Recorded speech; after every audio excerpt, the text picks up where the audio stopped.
മഴയത്ത് വെക്കാൻ പറ്റുന്ന 5 ചെടികളാട്ടോ ഞാൻ കാണിക്കുന്ന ഒന്ന് ഇതാണ് കേട്ടോ. നമ്മുടെ കോട്ട്മെയിൻ പ്ലാന്റ് ആണ്. ഇതിൻ്റെ ഒരുപാട് വെറൈറ്റി ഉണ്ട് കേട്ടോ. അപ്പോൾ ഇതൊക്കെ നമുക്ക് മഴയത്ത് വെക്കാൻ പറ്റുന്ന നല്ലൊരു പ്ലാന്റ് ആണ് നമ്മുടെ ഈ ഒരു ചെടി. നല്ല കളറല്ലേ, നല്ലൊരു റെഡിഷും അതുപോലെ തന്നെ ഒരു പിങ്കും കൂടിയിട്ടുള്ള നല്ലൊരു കളർ കേട്ടോ. അപ്പോൾ ഈ ചെടി നമുക്ക് മഴയത്ത് വെക്കാൻ പറ്റുന്ന ചെടികളാണ് കേട്ടോ.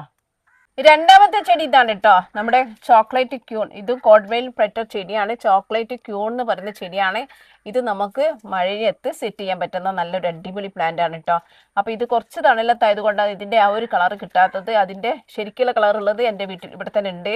അപ്പോൾ ആ ചട്ടി പൊക്കണ്ടെന്ന് വെച്ചിട്ടാണ് ഈ ചെറിയ പ്ലാന്റ് എടുത്ത് കാണിക്കുന്നത്. അപ്പോൾ ഇത് നമുക്ക് എന്താണ് മഴയത്ത് വെക്കാൻ പറ്റുന്ന ചെടിയാണ് കേട്ടോ. അതിൻ്റെ സ്റ്റെമ്മ് നല്ല ഹാർഡ് ആയിക്കൊണ്ട് എന്തായാലും ഇത് ചീഞ്ഞ് പോകത്തില്ല. നല്ല ഡ്രൈനേജ് ഹോൾസ് ഉണ്ടായാൽ മതി കേട്ടോ. നല്ല ഡ്രൈനേജ് ഹോൾസ് ഉണ്ടെങ്കിൽ നമുക്ക് ചെടി ഒന്നും ആവില്ല കേട്ടോ.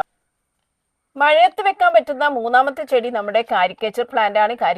കാരിക്കേച്ചർ പ്ലാന്റിൻ്റെ എല്ലാ വെറൈറ്റിയും നമുക്ക് മഴയത്ത് വെക്കാം. അപ്പോൾ ഇത് നല്ലൊരു അടിപൊളി വെറൈറ്റിയാണ്. അപ്പോൾ ഇതിൻ്റെ തണ്ട് കണ്ടില്ലേ, നല്ല കട്ടിയുള്ള തണ്ടായതുകൊണ്ട് തന്നെ മഴയത്ത് വെച്ചിട്ടുണ്ടെങ്കിൽ ഒന്നും ആവില്ല. അതുപോലെ തന്നെ ഡ്രൈനേജ് ഹോൾസ് ഒന്ന് പരിശോധിച്ചാൽ മതി. കണ്ടില്ലേ, നല്ല ഭംഗിയുള്ള ചെടിയാണ് കേട്ടോ കാരിക്കേച്ചർ പ്ലാന്റ്. അപ്പോൾ ഈ ചെടി നമുക്ക് മഴയത്ത് മുറ്റത്ത് വെച്ചാൽ ഒന്നും ആവില്ല കേട്ടോ. അപ്പോൾ ഇത് നമുക്ക് മുറ്റത്ത് വെക്കാൻ പറ്റുന്ന ചെടിയാണ്.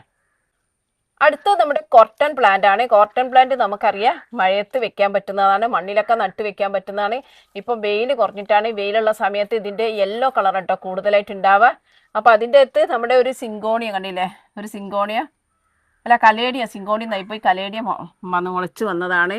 ഇതൊരു ഹൈബ്രിഡ് ഇനത്തിലുള്ള കലേഡിയൻ പ്ലാന്റ്സ് ആണ് കേട്ടോ. അപ്പോൾ ഇതിൻ്റെ അകത്ത് കിഴങ്ങ് ഉണ്ടാവും, അതുകൊണ്ടാണ് ഇത് മുളച്ച് വരുന്നത്. അപ്പോൾ ഇതിൽ 2 തരത്തിലുള്ള നമ്മുടെ കോട്ടൺ പ്ലാന്റ് ഉണ്ട്.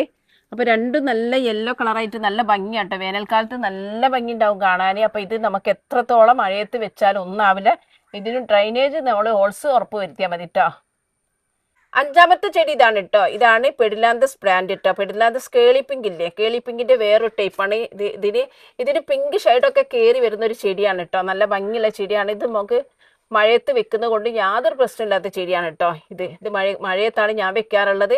നമുക്ക് ഇൻഡോറായിട്ട് സെറ്റ് ചെയ്യാൻ പറ്റുന്ന പ്ലാന്റും കൂടിയാണ് കേട്ടോ. ഇത് മഴയത്തും വെക്കുക. ഇതിൻ്റെ തണ്ടിന് നല്ല ഉറപ്പുള്ളത് കൊണ്ട് തന്നെ പെട്ടെന്ന് ചീഞ്ഞ് പോകത്തില്ല.